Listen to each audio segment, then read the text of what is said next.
Hail, hail, the Celts are here. And what the hell did we care anyway? It's not as if we expected transfers to happen on transfer deadline day. We are here live on the Celts are here for a bit of transfer day, deadline day, January transfer window, breakdown, analysis, reaction, whatever you want to think of it as. I went live on my own channel at Quinny 3001 to run the deadline in, and I got suitably garbed up for it. And I thought, let's have a bit of a joke and a laugh over here as well as we do it with Celtic, because it feels like for some of us, at least anyway, it might be a little bit of a if you don't laugh, you cry kind of situation. Because certainly we've been making money after money for the last couple of transfer windows. We've had an exceptional transfer Champions League where I'm hearing estimates that we could be clocking in as much as like £80 million from this campaign that we're on at the moment. And yeah, we've got an uphill climb against Bayern Munich. I've got a video in the works that'll be on the channel in the next couple of days, how I would attack the game or how Celtic might actually be able to get something out of the game against Bayern Munich. But we did put a lot of hope and faith that in this window where we're really going to kick on again from a position of strength, which we've found ourselves in quite a few times over the last couple of years. And it feels like for some Celtic fans, I'm not, but we'll talk about it as we get into it, right? But it was a quite underwhelming window from start to finish. If I put the tactics board up here, because this is the last time that we looked at the depth chart, we must have been chatting about perhaps the possibility of Tierney joining in January. Of course, we know that hasn't happened. That will be happening for free in the summer, which is Celtic's favourite price, isn't it? And we bring in Jeffrey Schlupp, and we'll kind of talk about Jeff. Welcome, Jeff, by the way, in due course. But we'll kind of clean up the board because there was some other little bits and pieces of business that happened. We've seen Lewis Palma return to Greece. He's away to Olympiacos on loan. And subsequently, we've seen Jota become Jota 7. So we're all excited about that. And Celtic are going to sell a bucket of shirts now. You can just feel it already. And anything else to tidy up here? Yeah, Montgomery, I think, went back on loan to St Johnstone, didn't he? And otherwise, yeah, we're pretty much up to speed with the whole squad as we kind of find it at the moment. And it is a bit threadbare, isn't it? It's hard to. I've still got Dyson in here as the starting forward potentially, and that is quite a frightening front three, to be quite honest with you. If that is the way it shakes out, it does feel that Adamida is going to be making this spot his own. But really, the addition of Jeffrey Schlupp is really the headline or the non-headline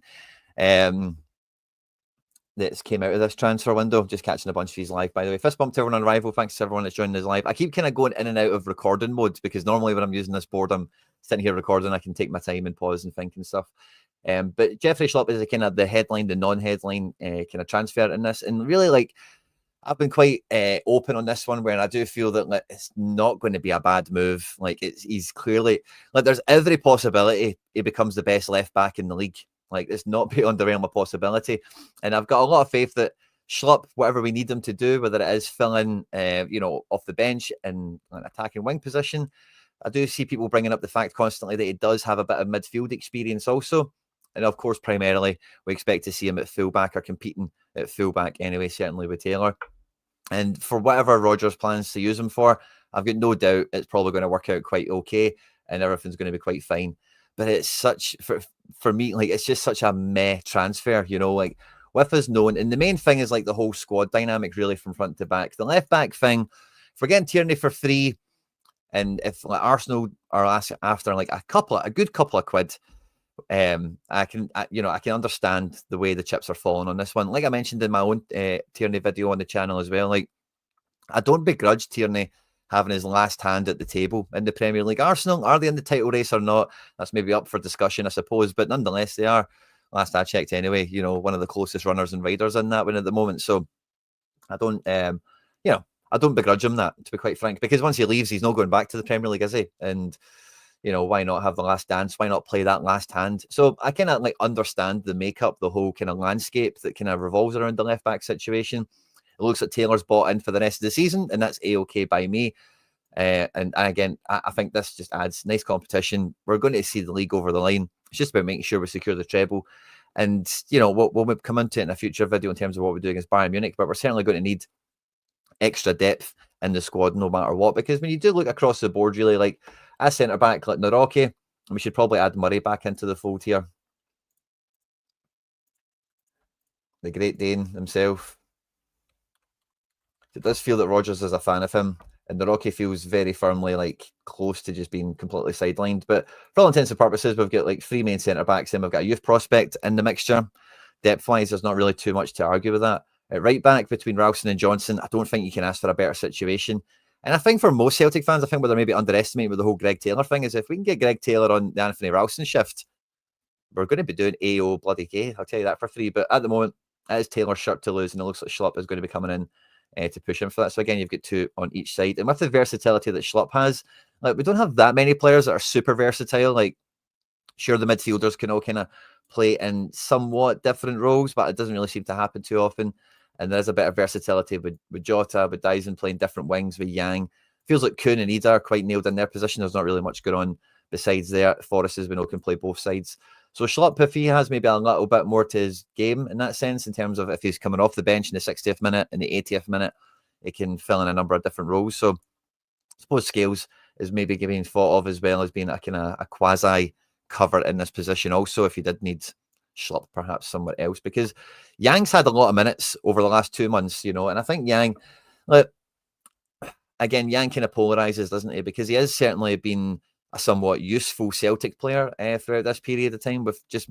He has just been missing like a little bit of luck, really. Like, if you look over it, you know, we're not going to examine it, but he's not too far away from having another goal and assist to his name. And over the minutes and the appearances he's had, that wouldn't be that bad of a record, really, all things being equal. And, like, you know, where else in the squad were we going to, you know, really put time and energy into? It was left back, and then Kieran Tierney seemed to be done. So it did feel that, like, a big part of the Schlupp thing as well is, like, it's not as if we were in the market for left backs more openly pursuing them. But when you do throw into the fact that Alex Valle was here and he's now departed, it just feels a wee bit kind of amateur hour, just from so many different levels in terms of what's going on at left back, the whole situation. Like, none of these guys are going to be here next year. Certainly Scales will be, you know, but not as one of the primary left back options, you would say. Taylor's out of contract in the summer. Schlupp is on a 6-month deal. And by the way, I'm led to believe, we'll check this out actually, because I've already got transfer marked open, but I'm led to believe that Jeffrey Schlupp only actually has 6 months left on his contract with Crystal Palace. So let's go and check that out real quickly, because it may be a bit of a precursor. That may be kind of what we wanted to do with Tierney, but Crystal Palace were maybe just a wee bit more up for getting the wages away. The contract expires with us 31st of May. Contract expires with Palace a month later. May, June. Yeah, a month later. 30th of June. So, you know, like, puts a wee bit more pressure on Taylor, I suppose. Like, could Schlupp accept the kind of terms in terms of, I don't know. So, like, it's one of those ones where, welcome Jeff, right? I'm sure he's going to do great and all the rest of it, but it's just the optics around it. It's just the manner it's all been handled. It just feels that the club don't have the football doctor Paul Tisdale and this other guy, who was the other consultant that was coming in, Pleat, who was meant to be telling us about up and coming proper talents from the English game, which, you know, like, if we were to examine, like, if we look at Celtic on this for the most part, like, you know, if you were to paint out like the football transfer network across Europe and world football, and you look at our business over the last like decade, essentially, let's go back to 14, 15, and I'll just kind of, you can watch this on screen. I'm not going to examine every season, right? But you'll be able to see the business that gets done overall. And, you know, I'm fairly confident before looking at this, you're going to see the predominant amount of business we do is UK domestic.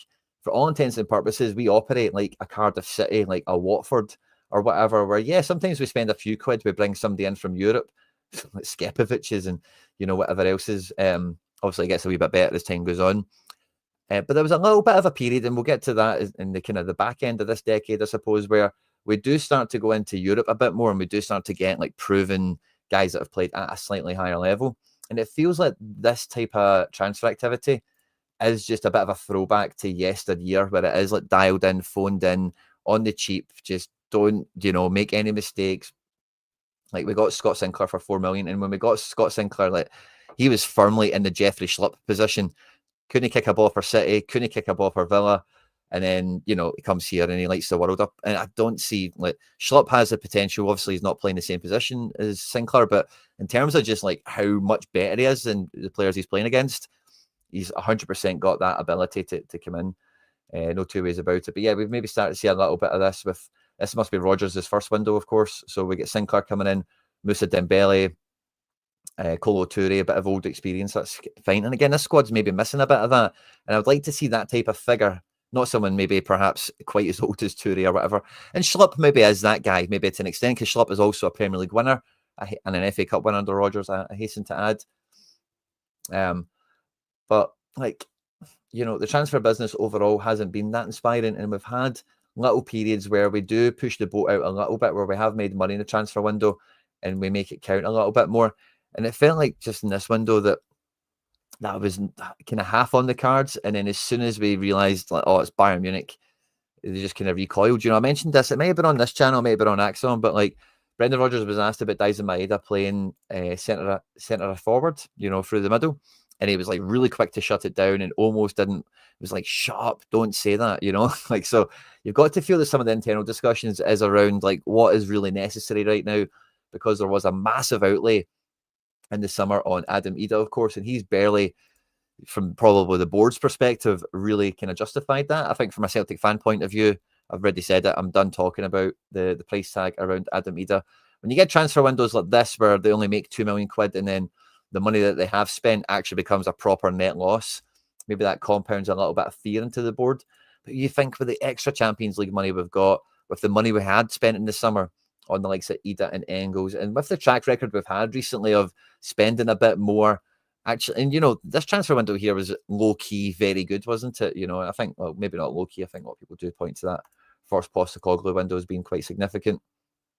But, in this window, it's jumped up in value because of Jota, right? But I don't think, maybe that is the reported figure of it all. But beforehand, at the time, that was much closer to like a net zero kind of situation again. And the Jota Vickers thing, when we signed both of them, that was like delayed business from the year before. So that was kind of like a big window over 3 windows, kind of, if you think about it back then. In the January, summer on loan, and then we buy option next window. And like ultimately, like, I think a lot of Celtic fans feel that the squad really should be getting prepared for next season at this stage. It's not so much about the Bayern Munich thing as much as like we should be, wow, we paid just under €5 million for Palma, 3.5 for Lagers. And like this sort of transfer window, I don't mind when the squad is really strong, because you do need to like stock up. If you're Celtic, you do need to be able to sell. Like for 1 or 2 of these that have worked out okay, and I'm not sure if any of these ones actually on screen have worked out okay. Maybe a Wata, because we paid so little for him, we might have just made a crust on him. €5 million for Naroki, you can just burn that right now. Maybe it does put a wee bit more pressure on this window working out. So there has been a big outlay on like 3 core players. Add 4 in with Jota, perhaps. Maybe that's just at the expense of Kyogo, obviously. But it feels like for this, for the amount of income we've had, O'Reilly as well is departed. That's kind of not really been seen on this either. The squad just should be in a better spot, because Bayern Munich like is a game where, we're probably going to get eliminated. Let's just call a spade, but we don't give up on it. There's every chance. And, being at home first gives us a good chance going into the second leg to be on our toes. There is no away goal rule, so I don't know if that really works in our favour in a big way. But I think all the question marks is up front, really, because the left-back thing, I think in the cold light of day, everyone knows Jeffrey Schlupp's going to be A-OK, pretty dandy, and is not going to have any real critics, I think, once he starts playing football, because he will be good enough. There's no 2 ways about it. Adam Ida, again, is a championship striker and doing quite well enough as it is. So a guy that's operated at the level he has in the Premier League, he's going to be fine. I think we know that. But it's just the kind of meh factor of it all. But when we look up front, like, it surely has to be Adam Ida's position to have at the moment. And then if that is the case, then we've got a lot of quality in the wide areas. And I don't think we need that level of quality to be as good as we have been this year. Now, we've really struggled without that level of quality. We've just about got by. But like, this is kind of where you want the wings to be, where you've got one high quality option minimum to come off the bench when you do have like Forrest and Yang is then like the tertiary kind of level behind that. That's kind of fine enough for the most part, especially for where we're at in the league. But you do sense it's still like, because we're just like that, even just that James Forrest injury away from feeling like a crisis, that it's not going to be quite good enough. And it did feel that was a big part of the reason that Kvitsgarden was also being linked, because he again and 1 or 2 of the other players that we were linked to are quite versatile, and you do feel that there's still a kind of spot open here. Never mind adding in the quality of Kenny, Ida, Dyson through the middle potentially, with Jota coming back in to own the left wing potentially, how all that could shake out. But certainly just even with this extra bit of versatility for someone that can replace Kyogo, in sense of like we actually have 2 proper forwards, because Kenny, honestly, like if this guy plays half a dozen games between now and the end of the season and gets a couple of goals, I'll be quite chuffed for him. I'll be quite happy. He's done well enough at Shamrock Rovers. They wanted him back by all accounts. We've decided to keep him because we need the depth, obviously. Because Daniel Cummings, who maybe does kind of offer this little bit of versatility, because when I've seen him for the B team, fair enough, it's been more on the left, kind of cutting in, but he has played in wide spaces as like the lead attacker. It's probably the most accurate way I can describe it.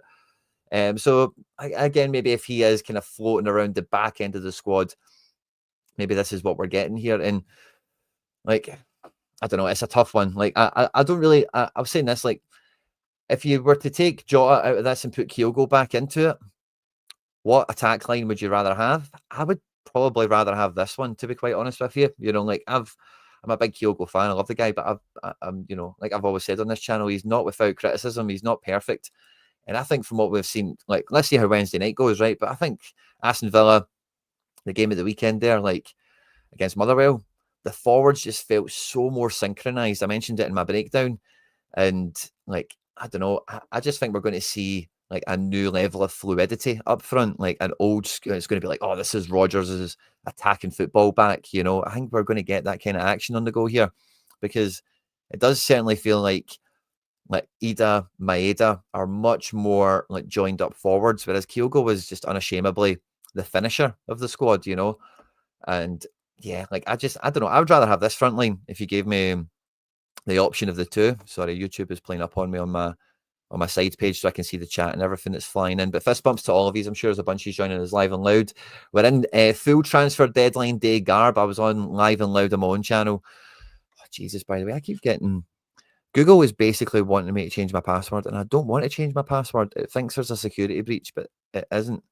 Took my laptop away with me, and ever since it thinks that my main computer is not my main computer. Is such a pain in the backside. Anyway, I'm moaning, I digress.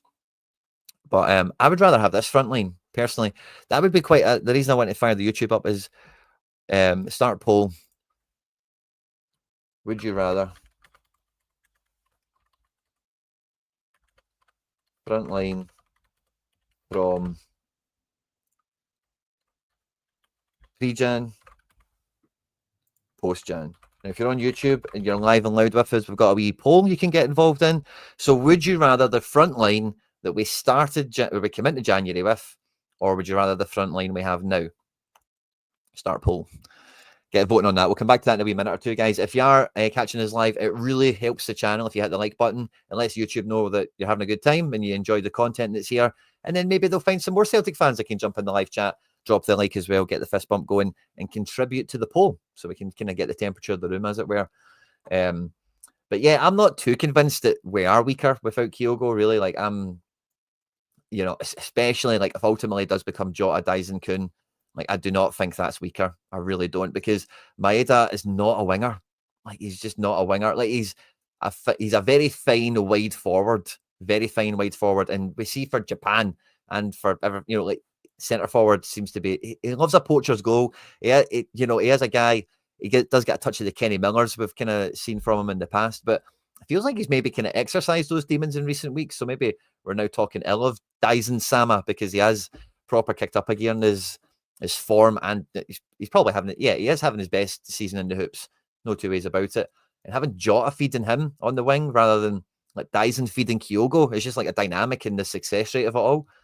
Like, I just think that's a way better combo. And even if it is Jota, Ida, Dyson's in the mix, I just don't see Dyson getting dropped. Like, Dyson will not be dropped, you know. So it does kind of feel that Rodgers will now have to just show his hand, won't he, and go, right, okay, Dyson can play up front, sort of thing. I am a bit worried that there was like no chat at all around centre mid, because like with Home leaving, and can we go back to Transfermarkt? It's just that this system's a bit annoying for going between share screens, because on my normal systems we can have lots of ones I can just slide between them dead easy, but with this it's a lot more in and out. So this is all the incomings, isn't it? So I actually was hoping to see the whole transfers. Oh, there we go. Yeah, so outgoings this year, like, the midfield is just the one that's the most underserved. Like, we've got so many players that have been brought in to play midfield that haven't made it. And it's not really that that the midfield isn't good enough. Far from it. I think the midfield three is getting better, and like Engels is really like kicking on now. I think a lot of you can see if any of you weren't too sure. I was one of them where I was like, Engels is fine, but I don't totally get the problem he solves or the angle he brings. But his range of passing, like from all over the pitch, has been quite evident now for the last month or so. His engine to get around the pitch has been fantastic, and he is like very much a Premier League style player, in terms of being able to do all actions required in midfield. I still don't think he's a defensive midfielder. I know some people hold him out as maybe being that in the future. I think he's just got too much of an engine to kind of tie up, to put on the leash, as it were. I think you want him doing that. But what we are missing is, if we do want to bank up a bit more, like Engels and Tate are both comfortable and kind of leading, like in front of a double pivot, and depending on the opposition, the style of play, the tactics you want to use in the match, starting with one using the other one from the bench would be OP effective. Like it would be if you started Ida and had another winger on the bench in the fold, and for Champions League and for that kind of thing. That's the quality, that's the level of depth we're all kind of like hoping and praying for across the squad, isn't it? But to do that, we need a second player to come in here. Now, I think Bernardo is probably candidate number one, really, for me to do this alongside McGregor, because he's just got a bit more of a nose for danger, takes no prisoners, and in tight spaces, like he's really good with knowing where the exit is. Like if it's like let's just imagine here, like this, him, the right back, the centre back, and the winger out in this space here, and they're all kind of man marked. Bernardo's really good for knowing, without really needing to look too much, that he can play a ball in here, back to defender, and without more than two touches quite normally. He's a very effective player in these kind of build-up positions, and being like press resistant is one of the buzzwords for it. As well as like, just snuffing out transitions from the opposition. That's his bag, that's what he's good at. And, like he's fine enough to do it, but I don't think Rodgers fancies him to do that too much. It seems like he's always kind of just being the shadow player for Engels, like to do the same job as Engels, like get around the pitch. And he does have a good gallop on him. He does have like a good enough eye for a pass. And like we see for a Celtic and for Portugal youth nationals, from the edge of the box, he can crash a shot in. He's got that in him. But yeah, it feels like he's sometimes a wee bit of fish out of water is what I feel when he's in these areas, or been forced into these areas. When he can arrive here naturally from a deeper spot, I think that's when he's effective. But I think when you force Bernardo to do a bit more of that is when he comes a bit unstuck. And the midfield dynamic has been made even stronger with McKeown, by the way, because when McKeown's come in and played on this side of the pitch and we see Engels over on this side, again, it just gives us different passing lanes, different routes to go, and a different problem for the opposition to deal with.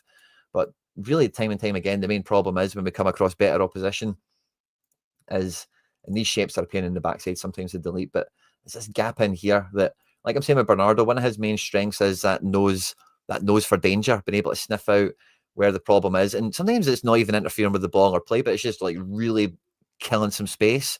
And McGregor is just so much a moth to the light with the ball that he's very rarely in the right position for like a defensive anchor midfielder. And we then just put so much more pressure on our defenders. And it's not that McGregor's always going to be in this anchor position. He's never going to get the Tate job like I think he probably should. But if we could have that evolution ability in midfield, I would have liked to have seen us explore that this window, because there's lots of young up-and-coming players that are good at that. There's lots of guys that, like we mentioned, like with Sinclair, with Toure, with even Yad and guys like Aaron Moy. The Celtic squad is missing, and we've got it with Schmeichel, we've had it with Hart, don't get me wrong, but we are missing that kind of veteran. And again, maybe Schlupp is a little bit that guy. Maybe I'm overlooking him. Maybe he's sitting in the room next to me here. You're like, hello, mate. Won the Premier League. But and I suppose, I suppose when you put him in the same breath as Aaron Moy, it's hard to kind of say he's not that guy, I guess. But for me, I just think that was probably the one thing this window I was a bit disappointed in, because there was some murmurings of we might be surprised. We might come out of this window with a bit of a shock. And it was midfield I was hoping to get a shock in. I was expecting it to be something that's nowhere near what we need. And it would have been another Tate Engels type player, perhaps. And it would have been fine, but a bit overkill.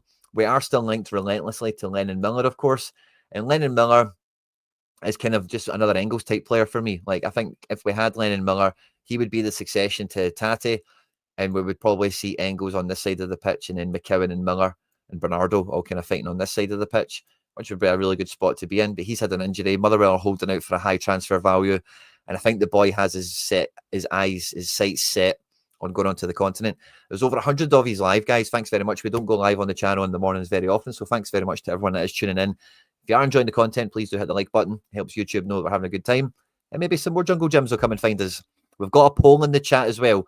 Do you like the front line that we have now, better than the one that we had pre-January. Get voting. We'll come back to that shortly. And I do need to catch up with the chat, guys, because it's been on fire, and I've just been kind of getting into mode a little bit. I've just been kind of running away with it.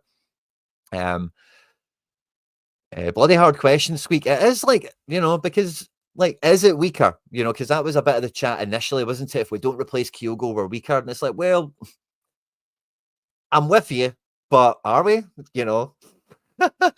That's kind of how I feel.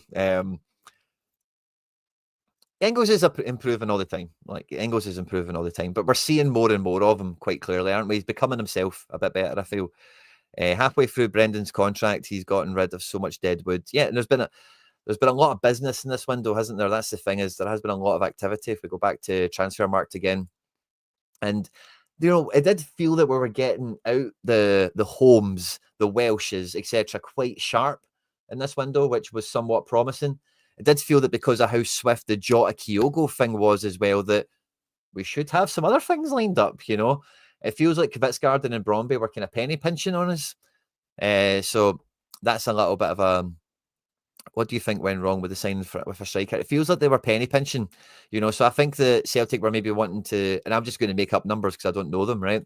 But say Bromby valued them at 14 million, and they want guaranteed 12 up front or something like that, 10, 12 up front. We are maybe going, right, we'll give you 14, but we'll give you 7 up front. We'll give you 4 after he makes 10 appearances. We'll give you 3 after he scores 10 goals. And we'll give you 10% sell on or something like that. And Bromby are like, nah, just pay 10 and give us 2 million or give us a sell on or something. And I feel that, and then apparently I think some other clubs have became interested. Frankfurt was the rumour I seen, and if Frankfurt are interested, that's where he's going to go. It's Fabian Rieder all over again. If you remember, Fabian Rieder was a player where we're going for from, I want to say Young Boys, actually, Switzerland, but he ended up in the Bundesliga. Same kind of deal, where I feel that it's been a wee bit of penny pinching. Hope he's definitely going to add physical. Like, that's the thing that these guys, like the Premier League, like, see, for all the criticism that it gets, and what I mean by criticism is, like, especially from like Celtic fans, is like, it's not the English football isn't the be all and end all, and they think it's the best league in the world, but it really isn't. Some of that is true, but some of that is just, excuse my language, but it's just pish, right? The English Premier League is the tippy top of world football on like so many metrics. Like, and the main thing you need to look at is the caliber of player throughout every squad. Like, our best players go to places and don't walk into teams. You need to kind of understand that. And where they buy and where they shop because of the money they have, they are buying the best emerging talents. Not all of them work out, obviously. Some of them don't hang around too long because they move them on. But they're buying the best talent available. They've got the best resources available. They've got the best everything available. And subsequently, any players that are in that environment for an extended period of time become like the epitome of the racehorse football player analogy of like how they're so like machine-like and whatever. The Premier League is like that at the most extreme degree available in the world. So having a guy that's operating at that tippy top level of expectations, of metrics, of everything, they're going to do very well in Scotland, We see it all the time with like Owen Beck, who comes on loan from the Liverpool Academy to Dundee, and look how well he does. And we've seen that kind of thing time and time again. By the way, Motherwell have just took a guy on loan from the Man City Academy. I think his name is Dixon. So watch out for him, and like these kind of guys come up to Scotland, like James Maddison come up to Scotland, like these kind of guys show up all the time in different forms. Some of them are at the back end of their career. Some of them are like Dwight Gale or whatever, and they're just mad injury prone, or they've maybe fallen off that. They've really like came away from that level, but they were once of that level and they have a little bit of that kind of about them. So yeah, I've got no doubt Schlupp will, as long as he's not an absolute car crash. Like, sometimes that just happens with guys. It's the wrong place, the wrong time. But I find that highly unlikely with just, his play style, the sort of condition he's kept himself in. He knows Rodgers, he knows Schmeichel. Like, I just don't see it not working out to be fine. And there's a bit of chat going on in here. I'm not too sure what's all going on. I'll need to catch up with it later. But lots of banter going on. Love to see it. This 3 p.m. press conference will be very interesting. And yes, it will. I'm expecting Rodgers to be on the sour end because, like, really, it does feel that penny pinching has been happened. I said that on Axom on Monday, but, like, if we got fucking Copenhagen, Feyenoord, Bruges, Aston Villa, maybe even, we would have definitely spent a few more quid in this window. There's just no two ways about it, because the squad is it weaker? That's maybe a bit of the question. I'll come back to the poll shortly, but the squad is still in need of upgrading. Because if you're not playing Hatate and Engels, there is a step down to McCowan and Bernardo, at that Champions League level. Maybe not for a derby, certainly not domestically, but for that Champions League level, behind them, the options aren't they're fine, but they're not first team capable. And it feels like that's the majority of the business we've been trying to do, is guys that add to the best 11, add to the squad pressure, rather than like I mentioned with that window, they brought in all the guys, the Rockies and Lagerbielkes and whatever. But you do need to stock up, if you're a club like Celtic, Benfica, Bruges, you look all around European football, a big part of the economics of these clubs is that they actually do own 35 players, and a bunch of them go out on loan. Some of them are they own them, but they've Lennon Miller kind of thing. They've loaned them back to the team they got them from, and they won't arrive for another 2 years. It sometimes depends on the prospect or whatever. I did kind of come to Lennon Miller. I kind of mentioned that. Yeah, I don't see that happening. I think that ship has sailed. And I think it would take, if we sold to Tate and then went for Miller, we could maybe get him to be interested to come. But I think while the squad looks like this, he's just going to look at this and go, I won't play every week. And that's where he needs to go somewhere where he can think that. And and fair play. And maybe that's a bit defeatist. I don't know if that's out and out his attitude. I'm sure if he got into the squad, he'd think, I can get in the team. But surely from an outward perspective, if you can go to a team that you have the ability to own, be the main guy in, which, with the cast that we have, that's more unlikely than likely, isn't it? I can't believe our club would give up on Champions League. It kind of feels that way from the board's perspective, doesn't it? And that's Rodgers' anger. I'll talk about. I really don't want to give anything away, because I've got a really fun idea for how even Jeffrey Schlupp paints into this perfectly, for how we could beat Bayern Munich potentially. So watch out for that. I'll record it pretty much after I'm done with this. It'll be out in probably tomorrow or something, or maybe. So we'll have the press conference today. So maybe I'll record it today or tomorrow, and we'll have it out Thursday or something, Friday. So stay tuned for that. If you haven't hit subscribe, please do so. And please, if the first magic number we like to get onto the likes is 67 for special reasons. We're currently at 37. So if you haven't hit the like button already, please do so. Support the channel. I do feel that some people thought there may be another bit of movement in defence, but I do think with Murray being homegrown and that whole situation, I do think that's kind of is what it is. The left back one, but I do think there is a little bit of frustration around, I kind of mentioned this at the tip-off, but just as a mild recap, because there's a bunch of you joining us now that weren't here at the beginning of the show. I'm sure you'll go back to the beginning and watch it on recap, but it just feels it's just a little bit too lastminute.com, and I think that's where some of the frustration comes, because ultimately, this poll, let's just end it now. Wow, by the way, I don't know if I can end it now. We've had a significant amount of votes, and it is 52-48%. It is very tight. Do you think the front line is better now, post-January, or would you rather have the front line that we had pre-January? It is super tight. It's as tight as a duck's arse, as we say here. So if you haven't voted already, I'll give it another couple of minutes. There's a bit of a delay from when I say something to when you hear it. So I'll give it a couple of minutes, get the votes in.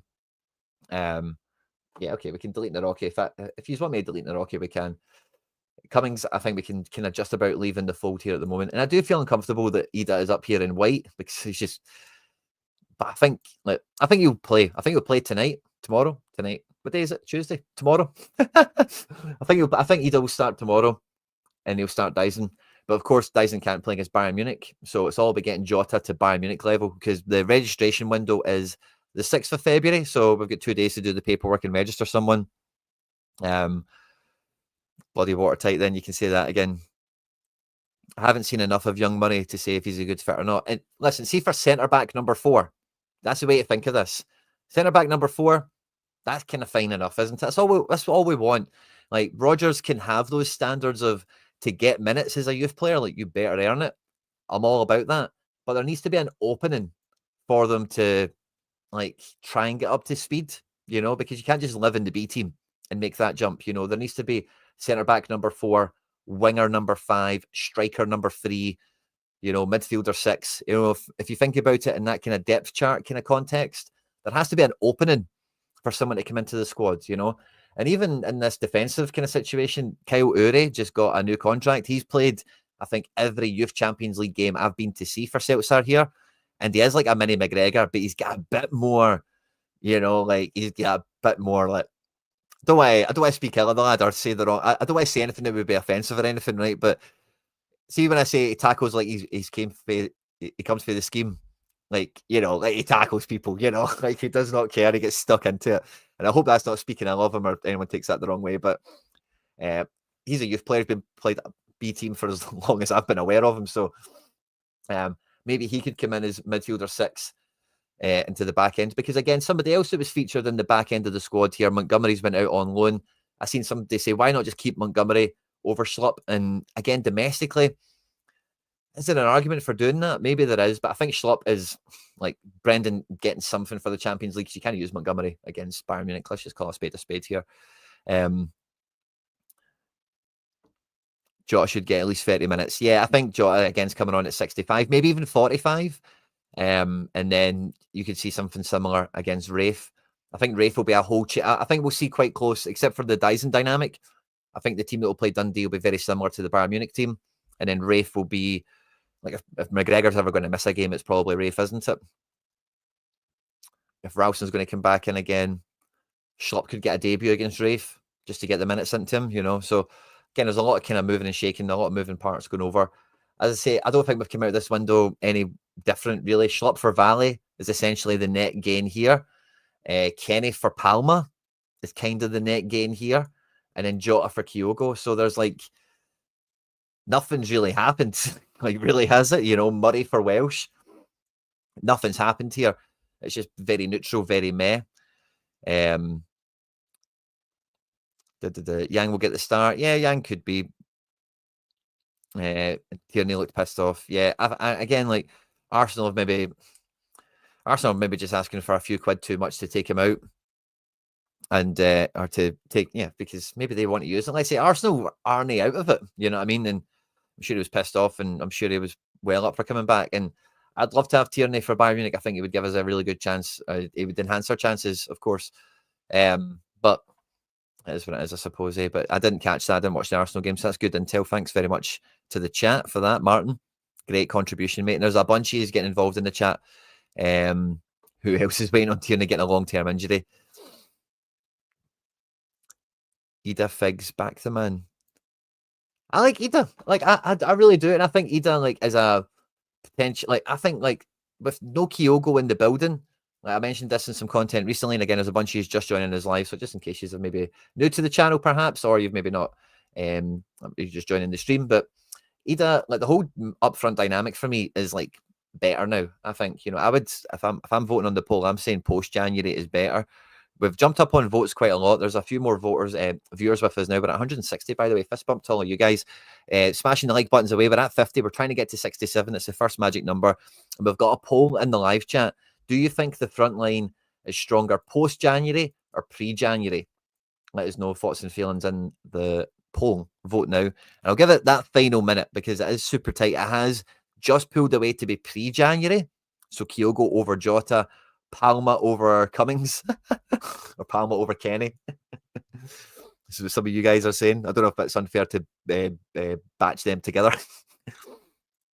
Now, I said after the Aston Villa game, just give Taylor, but see if it is like if we want to pay him 18 to 20 and he wants 25, just give him it. Because like if we're going to get Tierney and he'll do that job, having that same dynamic that we've got over here with Ralston and I'll just move them up a bit so we can see them above the comment. That's what you want at this level. And Taylor is apex that position, not quite backup left back, but definitely not first choice. It's kind of the way it is, isn't it, with Ralston and Johnson? So if that was a script with Taylor and Tierney, like, what more could you ask for? Really, they're both the same age. Left back, then you can forget about it for the length of both of their contracts. It feels like easy business. Just do it, man. Rather than buy a guy here for 2 mil. He's crap. You paid him too much wages. You can't sell him. Get another guy in for 3 mil. And Tierney's injured. We've got no one. Just pay Taylor the money. Like, I wasn't happy with him against Bruges. I thought Villa, he was very much a pass mark. And obviously Dortmund, he was terrible. Didn't play against Atalanta. And the rest of the games, he was all right enough. And like, just give him the money, man. That's kind of where I'm at. Kyogo's heart wasn't in it anymore. Martin's on fire with the contributions today. And I'm with you. Like Kyogo hasn't been on it for a while. I would even go as far as to say Kyogo hasn't been the same guy since that shoulder thing. Because it is like, and again, we know that there's still the recommendation from doctors is that he gets surgery for that, which is why that rumor that he failed the medical, I don't know if any of you caught that, but there was a rumor going around why the delayed announcement happened was that he failed the medical. And no one would have been surprised if that shoulder failed the medical for him. And like, he's damaged goods, really, if you think about it in that context, you know. And I'm with you all the way. Nick McDade, Ida can pass. Now, he's not great at passing. Kyogo showed he's probably way better at passing than Ida.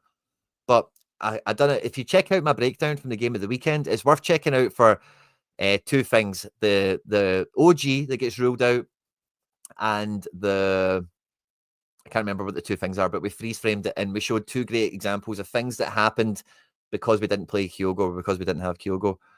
Kyogo and Hatate, I'm not too sure. Hatate maybe a little bit, but I don't think Hatate. I think Hatate liked the whole see the vibe that we got from O'Reilly when Ange left. That like, oh, Rodgers is way cooler. Like Rodgers will chat to you and he'll sit with you at lunch and shit. I think Hatate likes the more the Ange approach, where it's like he's your manager, you come into work, you know, and you've got this relationship with them like that. And maybe Rodgers is different to that, and maybe that's why Hatate's initial Rodgers kind of standing in the squad or whatever was up for discussion or was contentious, let's say. So I don't know if quite his heart was broken. I think Maeda's way more of his dad than anything, to be honest with you. Yeah, and I get that. I get that there's more to it than he's requested, he's recommended surgery and he's not taking it. I totally get that, and it's like not necessary. I'm totally with you, and great addition into the conversation, Pork Chop, as always. And yeah, like Maeda, like at the very minimum, is going to do the same job in this mega press position that what Kyogo did. The very minimum, you know, he will pass way more. He'll probably miss the same amount of big chances, but I can guarantee he's going to get more assists. And I would dare say, Kyogo's like overall rate of scoring, Maeda would probably outperform him in this position over the same sample size, I would say. How much? I'm not too sure, mate. I didn't get this from Forbes. This is a Ted Baker number for me. Had to dust it off. It's been a while since the suit and ties kind of died. I used to be a businessman once upon a time myself, but I thought we'd get in the spirit of deadline day, and I thought I would come over here with the banter. I did a deadline day live stream on my own channel at Quinny 3001, looking at all of world football and all the transfers that were going on, focusing on Celtic when I could, obviously. And I thought I would continue the banter over here, get the green tie on for Celtsar here to hang out with you guys. And I think we'll close the poll. We've got 74 votes. There's 107 of you here now. Fist bump to you all, by the way. Thanks very much. And it's super tight. 53% of you think that the forward line was better pre-January. So that's Palma over Kenny, boo, and Jota or Kyogo over Jota, which is a discussion point in itself, I think. The midfield hasn't changed any bit, of course. We kind of all know that. Defence, again, Schlupp over Valley, you know, and Murray for Welsh, it's very much meh over the board, isn't it? I guess I'll ask this one now to finish off, right? Is the squad, and then I'm just going to put stronger or weaker? I'm going to add 3 options. Neutral. We'll call it net zero for banter. There we go. Finish the sentence. 175 of you are joining us live. 53% of you think the front line was stronger pre-January. Let's see how many of you think the squad is stronger, net zero, or weaker. Get voting away in the chat. While you're doing that, hit the like button. We're almost, it's the magic number 67. After we do that, the next magic number obviously is 88. If you're watching this after we've been live, the following magic number is 119. And, you know, then we just go on to infinity, don't we? No. Maybe a little bit of the chairman Quinny vibes, but wee bit of the Barton stuff is starting to move this week. So let's see how that all shakes out. It feels like Cummings and Kenny are both like kind of jostling for the same jersey here, aren't they? Not sure how many minutes Cummings is going to get. I could see Kenny getting more of a chance because like, Kenny is like, I said it when he got his like little cameo appearance, but play style wise is very similar to Kyogo, like nippy, direct. Obviously, nowhere near the experience or the quality yet, but that is what it is. Starting 11 is fine, but squad depth is lacking. Angle inertia, yeah, I'm with you on that.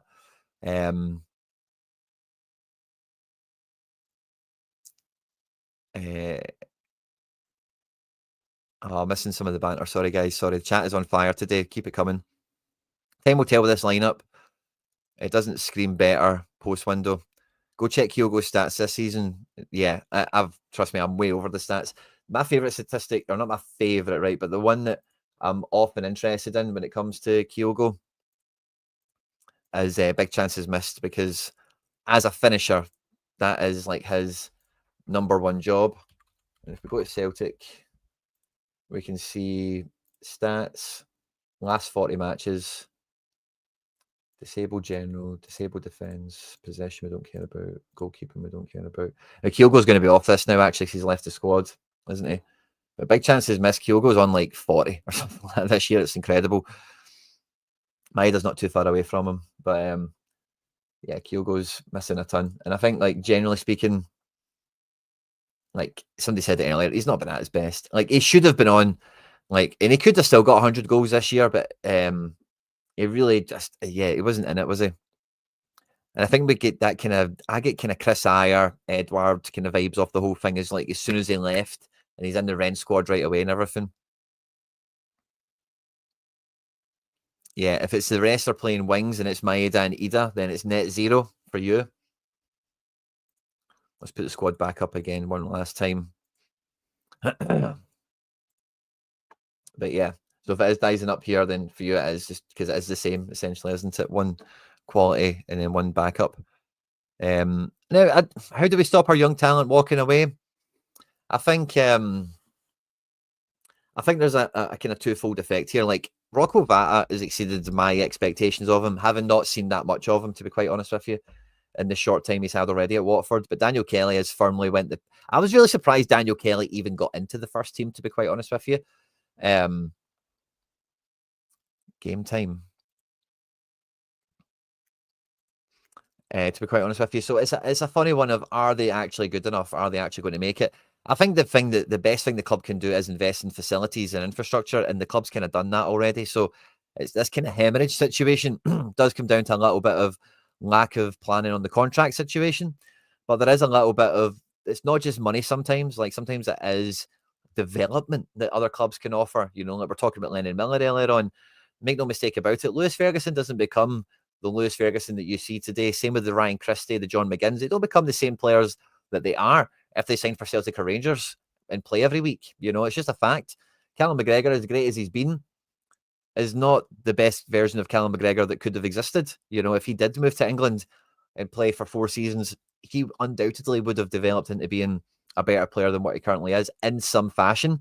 And who knows what that would be. Maybe it's just fitness. Maybe it would be intelligence. Maybe it would be tackling, passing, shooting, dribble. It could be anything, but it's just a fact. If you're in a better environment all the time, you get better, which is why we like shopping with players that have been at that level, because they then should offer a kind of floor of quality.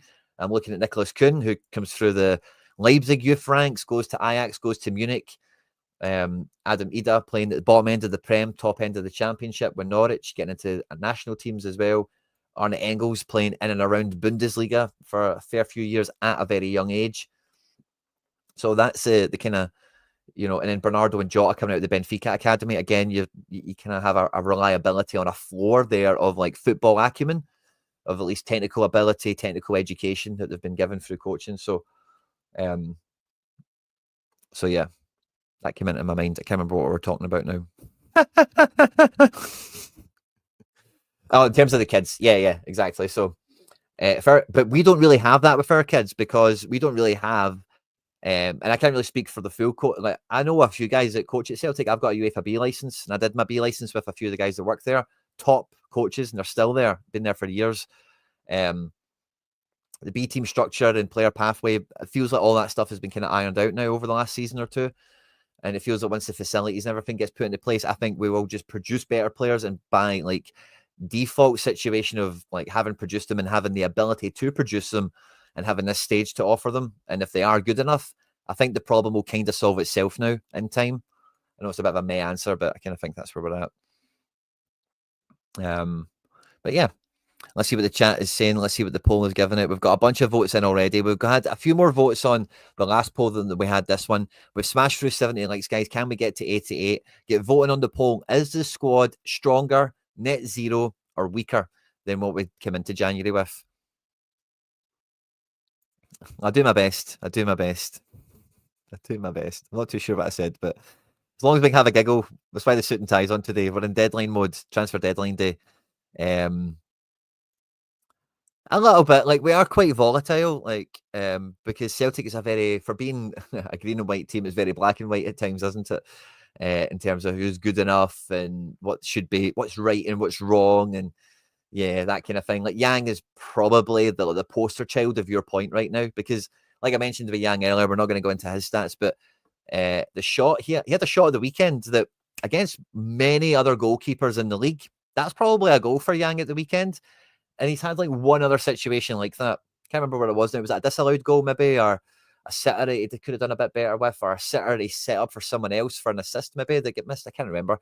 But there's literally like 2 goals or assists that have clearly been on the table for him in the last 6 matches. That if he got them added into the 1 goal and assist and the 2 penalty ones that he's got already, it would make his contributions look actually quite credible. So yeah, there's maybe something to be said for that. And like Yang is showing like a good level of acumen in a good way. And we're kind of bringing him, that's what we're trying to do, is bring them into the level. And when we see guys go out on loan like Bernabe or whatever, they're just getting that exposure somewhere else sometimes. And sometimes for the betterment, like maybe like a Scales, for example, McGregor previously, if you can have guys go out on loan and then come back into the team to improve it, Johnny Kenny perhaps, it's a good way to go as well, in the absence of having the best facilities and the ability to give a lot of game time. Because even like Jota was saying, there is nothing like game time. Nothing. Do you think us not signing a striker gives Cummins more of a chance of maybe signing a new deal? Perhaps. I think everyone involved with Cummins now, because they rejected that West Ham bid, I think they're all happy to just now play this season out. Because Kenny and Cummins, you can think about these 2 guys going to training now, by the way, hungry hippos going into training. So they'll be right in amongst it. You can imagine there's going to be a really good temperature at training with the forward players now as well. Ida will kind of half think the shirt is mine, but he knows that, once you've got the crown, once you've got the throne, once you've got the belt, everyone's coming for you, kind of thing, isn't it? With him, so it feels like it was just like hyper competition up here.